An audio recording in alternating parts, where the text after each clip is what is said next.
Here's something from Tannhauser. I really enjoyed your Calling Hall Designer posts. I would certainly be interested in seeing more NPCs, particularly in the Darklands. Yes, I have heard the argument that the Darklands are supposed to be bleak, empty, and depressing, emblematic of the more serious nature of the front lines of the Fusion War. That is obviously why Cheese is there. Yeah, that's like a joke. I also believe that the original game foreshadowed the placement of a number of characters there. Didn't Doc Saturday state during the original birthday bash that Doyle Blackwell was headed out to the Darklands? I've also hoped to see him someday somewhere in the Fire Swamps with Komodo. Yeah, I definitely would like to go see that as well. And yeah, that's the thing about the Darklands. Like, you do a compare and contrast with the suburbs, right? As well as with the Darklands, it's still filled with characters. It's much more lively, more monsters, more missions, more interesting stuff to do, right? Much more beginner friendly. And then you move on to the Darkland, and like, yeah, you can understand, like, this is dark, but it would not hurt if you can actually add in more NPCs into within the area. I've always harbored the belief that the Darklands were left empty largely so that they could be gradually filled with NPCs from upcoming shows, which Cartoon Network would naturally want to advertise to players who would presumably have long left at lower levels of the game behind. So yeah, kind of have some sort of incentive, right? Oh, like you're level 4 and like your favorite character, which is like Samurai Jack, is located at Forsaken Valley. Yeah, I love Samurai Jack so much. Let me go do all these missions so I can finally have Samurai Jack missions, I must commend the devs for making several strong steps in this direction. The placement of Albedo and the Echo Echoes on the precipice was a very good start. Yeah, that was a nice addition. And their missions are particularly satisfying. I particularly commend the dialogue writing. My favorite one would have to be when Albedo required you to kill like 1,000 of these monsters. And then like with Time Squad Part 1, where Larry 3000 asks you to kill every single monster every single monster within Cartoon Network. I hope this excellent beginning will be the indicator of a continuous trend, and that we can look for the same promotion of Cartoon Network characters with the same high level of execution that the devs have shown in all their additions to the game so far. Yeah, I definitely do agree with that. Something to look forward to would be Time Squad Part 2. Hopefully we're going to have Buck Tudrussell somewhere in the Darklands, probably Hunter's Crest. Yep. So more custom. Something that I'm kind of realizing here is I'm actually going quite fast. Like the first page, it took me not too long, whereas other the economy series, it took me multiple videos. So more custom layers like the ones viewed in the newest Nano missions. Not sure if it's possible, but the ability to hold certain items in your hands, for example, that Blossom figurine, I think that's kind of alright. So like the whole Blossom figurine thing, like I have my mic here right now, and I have Albert Einstein. Right, I like collecting these Paw figures. I got this when I was in California. And, like, here's one, with Deadpool. And I think, I said this before when it originally came out with the whole Blossom figurine, they could actually have an entire economy, mini economy with these collectibles. Because people love collecting those pop figures, those pop vinyl figures.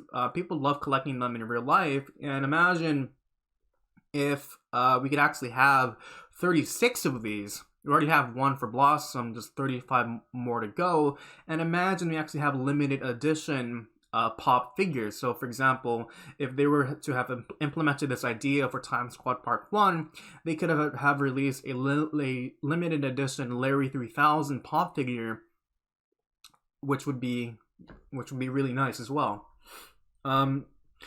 So more missions would be a welcome decision, hopefully with more Taros and more road bosses, but with the story attached to them. Yeah, that would be interesting. Like, why the heck is Don Doom there? Why is Bad Max there? They're just roaming around. And another really interesting thing would be, with the whole Dark Horn Tales, they're just there. Like, it's entirely possible for yourself to level up from levels 4 to 36 and not even know about their existence. It would be cool if the devs were to create a mission, at least one mission that would at least introduce you that these world bosses exist.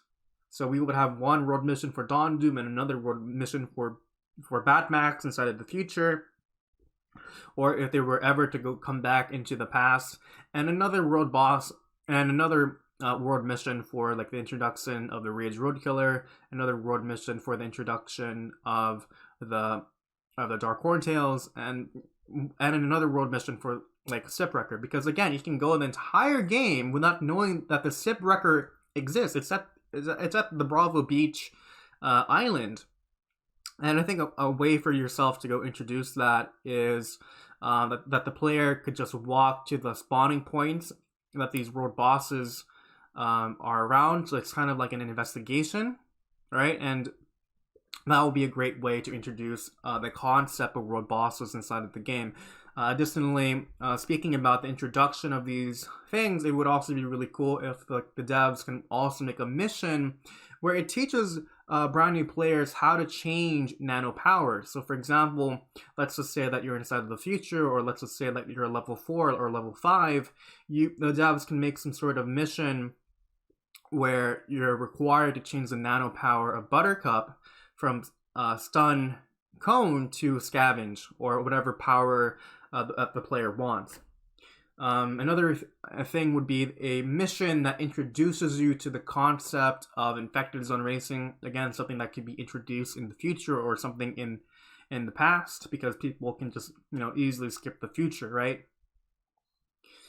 So that would be great ways to help make the game move much more further. And I think this is something that's possible for them to go do. So as much as I like to scream out the NPCs, missions, and nanos I like to see, Ami and Yumi please, I feel that quality of life additions should come first, since by the time of posting this, no one seems to be recommending them. So enhance buddy system, expand the limit for how many buddies you can have. I can't be buddies with one of the players I know best because they have a full list. Like as a person, as a person that has a wide network of friends inside of the game, and if I were to ever go online, people like to go spam friend requests to me. I can understand that. It would be nice to go accept every single person, but at the same time, having a limit allows you to not hoard friends. Similarly to Facebook, right? You have like 500 plus friends, or like 1,500 friends. And like, how many of those people do you actually interact with? Like, I remember like when I had a Facebook, I had like well over 500 friends, but I only really interacted with like 5 of them. So it's not just a way for ourselves to like have more buddies. I'm just arguing for and against. I think it's a good idea, but the reason why that they should not add in more space is to prevent hoarding. Now, let's just say that they were to go double the amount of space, and yeah, sure, that's great. But then people would probably ask, "Hey, I want more," and then more and more and more. Like give them an inch, they'll take a mile. But I think I think a lot of people would definitely want to have more buddies to go add to them. Maybe some form of like unlimited buddies. But that's okay. I'm definitely largely for that. Online buddy priority. If a buddy is online, have their entry in the list be moved to the top. That is something that a lot of people would love to have. Not just that, it would be really great if we could organize the buddy list into alphabetical order, not just by recency to like when you added them. A mini-map buddy icon. If you're near one of your buddies, have them be shown as an icon on the mini-map. That's a pretty nice little feature. Another really cool thing would be actually showing where your buddies are located. Actually showing where your buddies are located, because like let's just say that you want to go to Peachtree Commons or Mount Blackhead. You're at like Forsaken Valley. You're too lazy to go pay the fee. You warp to one of your friends, and then for some reason you actually make things worse. You're actually now at Fuse's lair. And this is something that I kind of don't understand. People don't ask when they warp to someone. It's happened to me multiple times where I'm just grinding, where I'm just grinding at Green Mall or Fuse's Lair, and like people would just warp to me, and they're like, "Oh, really? I thought you were like at Mount Blackhead or Peachtree Commons." So that'd be pretty cool, having a universal buddy icon to go show where all of your buddies are located. Enhanced grouping system. This is a big ask, but increase the amount of people that can be inside of a group. You will not believe how many times people have asked to join a group only to find that the group is at max capacity. I think 6 would be a good max. There's a lot more space on your screen for displaying the stats of other players. So my first impression is that I'm against this. The reason why is because of multi-accounting. So, like if you have a beefy enough computer like mine, I could load in 3 more characters and I could get crates 4 times as fast. If they were to make the groups up to 6, then I can get my crates 6 times as fast. So I think before they actually add in more groups, they expand the group limit, they need to really resolve the group, the whole multi-accounting issue. But once they do have that resolved, it would be nice to have that, and it would really be like a step forward if they were to ever add in much stronger world bosses or implement some form of dungeon system. So if someone is already in a group, have some sort of visual indicator on their character that they are already in one. If someone is already inside of a group, have some sort of visual indicator on their character that they are already inside of a group. It gets kind of annoying to ask someone to be in a group only to have that pop up saying that they're already in one and have no other way to tell them. Yeah, that's something that I agree with. I'm not sure if they can implement that, but it's not like adding more bank space, right? Where it's like we thought it was impossible. That now it's possible at a cost of like 2 million TARs if you want every single bank. Type to add group members. You know how you can type someone's name to send them a buddy request? I agree with that. That makes a lot of sense. These are some simple quality of life upgrades. And some enhanced weapons. Rocket weapons and thrown weapons need a reticle like most of the other weapons. Without this, they are essentially nothing more than a collector's piece. And, I think in order for rockets and thrown weapons to actually have some form of usability, let's just say like their rate of fire actually increases. So like you can, like the rocket, it has a reticle and it shoots faster. So it would actually be better than the shattergun, and then the shattergun would be outclassed. But maybe without a reticle, but it shoots faster. Same thing with thrown weapons, make it throw faster and explode faster. That would be a very flat and quick way to make these items much more useful, even though like there's like people would still use pistols and shatterguns.